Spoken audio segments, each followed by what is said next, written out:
Hello everyone, मैं doctor Vinita और मैं क्लिनिकल साइकोलॉजिस्ट हूँ। आज मैं आपसे एक विशेष टॉपिक पर बात करना चाहती हूँ और वो टॉपिक है कोरोना एंड मेंटल इलनेस।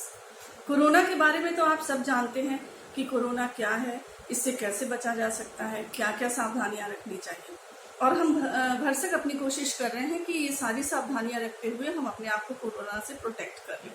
और ये बहुत अच्छी बात है, उचित है। तो कोरोना से तो हम निश्चित रूप से बच जाएंगे इतनी सावधानियों को रखने के साथ ही, लेकिन अब मैं जो और इम्पोर्टेंट बात आपसे करना चाहती हूँ वो है कि कोरोना की वजह से होने वाली हम किसी मानसिक बीमारी के शिकार तो नहीं हो रहे, जिसमें सबसे पहली बीमारी हो सकती है डिप्रेशन। ये डिप्रेशन एक मेंटल स्टेट है, यानी हमारे मस्तिष्क की एक ऐसी अवस्था है, मानसिक अवस्था है, जिसमें हम अपने अंदर कुछ विशेष बदलाव फील करते हैं।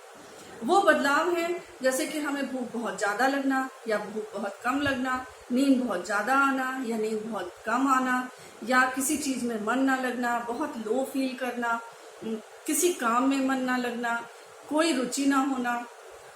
इस तरह के लक्षण अगर आ रहे हैं आपको तो आप डिप्रेशन के शिकार हो सकते हैं। दूसरी परेशानी है जिसका नाम है OCD, ऑब्सेसिव कंपल्सिव डिसऑर्डर। ये एक ऐसी मानसिक अवस्था होती है जिसमें हम किसी एक विचार से इतने ज़्यादा प्रेरित हो जाते हैं कि हम उस विचार से मुक्ति पाने के लिए उस क्रिया को करने लगते हैं। जैसे कि मान लीजिए हमारे अंदर है कि कोरोना के डर से जो हमको बार बार हाथ धोने के लिए कहा जा रहा है, तो हाथ धोने के या सामान को सैनिटाइज करने के क्रम में ऐसा हो सकता है कि ये एक बीमारी का रूप ले ले और बार बार हाथ धोने के बावजूद भी हमें ऐसा लगे कि हमारे हाथ में वायरस हो सकता है, या जो भी सामान हम टच करते हैं या जो सामान हमारे घर में आ रहा है उसमें वायरस हो सकता है, और उसको हम युद्ध स्तर पर सैनिटाइज करने की कोशिश करने लगते हैं। तो सामान्य स्थिति ये है कि हम हर कुछ समय पर अपने हाथ को धोएं, सैनिटाइज करें, या हम किसी भी सरफेस को छुएं तो सैनिटाइज करें, जो कि कॉमन स्पेस है। घर में अगर हम यही चीज घर में हम हर वक्त करते रहते कि हमने टेबल कुर्सी छुआ और हम साबुन से हाथ धोने चले गए, या सैनिटाइजर हमने यूज किया, या घर में कुछ काम कर रहे हैं तो तुरंत सैनिटाइजर यूज करें। अगर इस लेवल तक ये बात जाती है और इसके बाद भी एक कदम और आगे बढ़ के कि हम साबुन से हाथ धोने के बाद भी मेंटल लेवल पर ये सोचते रहते हैं कि नहीं, अभी भी वायरस मेरे हाथ में हो सकता है या डिफरेंट सरफेसेस पे हो सकता है, इस तरह की चीजें अगर मेरे दिमाग के लेवल पर बनी रहती हैं तो ये एक समस्या हो सकती है। तीसरी इंपॉर्टेंट चीज है कोरोना का फियर। तो कोरोना से डरना अच्छी बात है, लेकिन अगर ये डर इस लेवल तक पहुंच जाए कि आप उससे आपके अंदर सुसाइडल थॉट्स आने लगे, आप रोने लगे कोरोना के डर से, आप बिल्कुल डर के किसी से बिल्कुल भी मतलब डिस्टेंस के साथ भी किसी के साथ इंटरेक्शन ना करना चाहें, अगर इस तरह के लक्षण आपको लगते हैं या आपको फील होते हैं तो हो सकता है कि आप कोरोना की वजह से फोबिया के शिकार हो सकते हैं। तो ये 2-3 जो बीमारियां हैं जिनको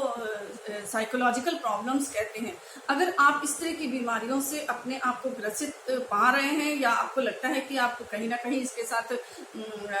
इन्वॉल्व होते चले जा रहे हैं, तो आपको अलर्ट हो जाना चाहिए। अलर्ट इन द सेंस कि अगर आप अभी भी इतने कॉन्शियस हैं कि ये सब चीजें आपको लगता है कि नहीं, मैं कुछ आवश्यकता से अधिक कर रहा हूँ या कर रही हूँ, उस स्थिति में अलर्ट हो जाएं और ये प्रैक्टिकल लेवल पर सोचने का कोशिश करें कि जो मैं कर रही हूँ क्या वो सही है।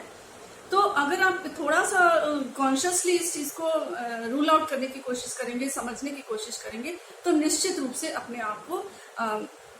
फोबिया और OCD जैसी बीमारियों से अलग कर सकते हैं। जहां तक रही डिप्रेशन की बात, तो डिप्रेशन से अपने आप को बचाव के लिए बहुत जरूरी है कि आप ये ध्यान रखें कि जो भी सूचनाएं आपको मिल रही हैं वो कितनी ऑथेंटिक हैं,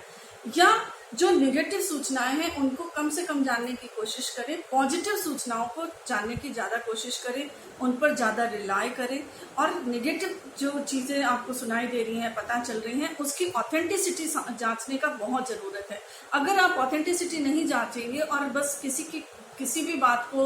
सुनकर, चाहे मीडिया के थ्रू चाहे सोशल मीडिया के थ्रू, आपने उन चीजों को